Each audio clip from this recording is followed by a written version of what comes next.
Осы елдің үнем қылып жүргені немене? Екі нәрсе. Әуелі ұрлық, ұры ұрлықпен мал табам деп жүр. Мал иесі артылтып алып тағы да байимын деп жүр.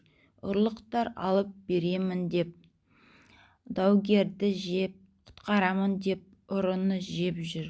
Қарапайым жұрт ұрлық айтып мал аламын деп, ұрыға атымды сатып пайдаланам деп, не өткізбесін арзанға түсіріп алам деп жүр.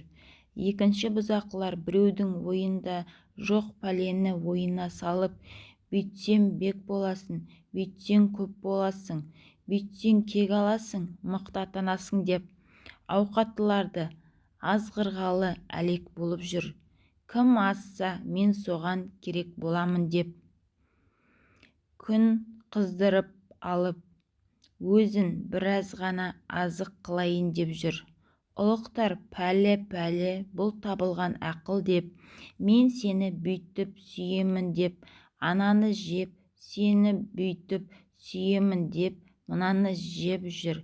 Қара халық менің сонша үйім бар, сонша ауыл-аймағыммен сойылыңды соғайын, дауыңды айтайын деп, қай көп бергенге партиялас боламын деп, Құдайға жазып, жатпай тұрмай салып жүрмін. Басын, ауылын, қатын-баласын сатып жүр.